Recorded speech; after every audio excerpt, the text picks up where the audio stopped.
BCCI என அழைக்கப்படும் இந்திய கிரிக்கெட் கட்டுப்பாட்டு வாரியம் என்பது சர்வதேச அரங்கில் இந்திய கிரிக்கெட் அணியை பிரதிநிதித்துவப்படுத்தும் அமைப்பாக உள்ளது. மேலும் அதிக அளவு பணம் புழங்கக்கூடிய அமைப்பாகவும் பிசிசிஐ இருக்கிறது. இந்திய கிரிக்கெட் அணிக்கு ஆள் தேர்வு, வீரர்களின் ஊதியம், அணி தேர்வு என அனைத்தையும் பிசிசிஐ தனிச்சையாகத்தான் முடிவெடுக்கும். இதில் மத்திய அரசு தலையிட இதுவரை முடியாது.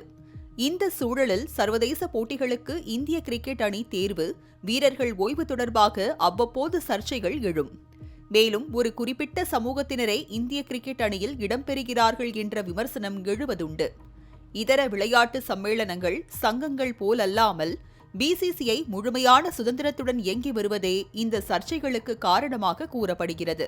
முன்னதாக 2018ஆம் ஆண்டு பிசிசிஐ ஆனது தகவல் அறியும் உரிமை சட்டத்திற்கு உட்பட்டது என மத்திய தகவல் ஆணையம் தெரிவித்தது. இதற்கு எதிர்ப்பு தெரிவித்த பிசிசிஐ சென்னை உயர்நீதிமன்றத்தில் வழக்கு தொடர்ந்து மத்திய தகவல் ஆணையத்தில் உத்தரவுக்கு தடை ஆணை பெற்றது.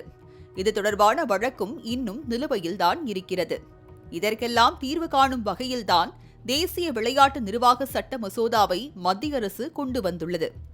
இந்த மசோதாவை மக்களவையில் மத்திய விளையாட்டுத்துறை அமைச்சர் மன்சுக் மாண்டவியா தாக்கல் செய்தார்.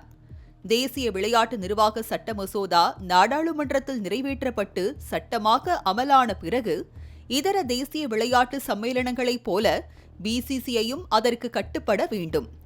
சட்ட மசோதாவில் முன்மொழியப்பட்டுள்ள தேசிய விளையாட்டு வாரியத்திடம் அங்கீகாரம் பெற வேண்டும். மத்திய விளையாட்டு அமைச்சகத்திடமிருந்து நிதி பெறுவதில்லை என்றாலும் நாடாளுமன்றத்தில் நிறைவேற்றப்படும் சட்டம் பிசிசிஐக்கும் பொருந்தும்.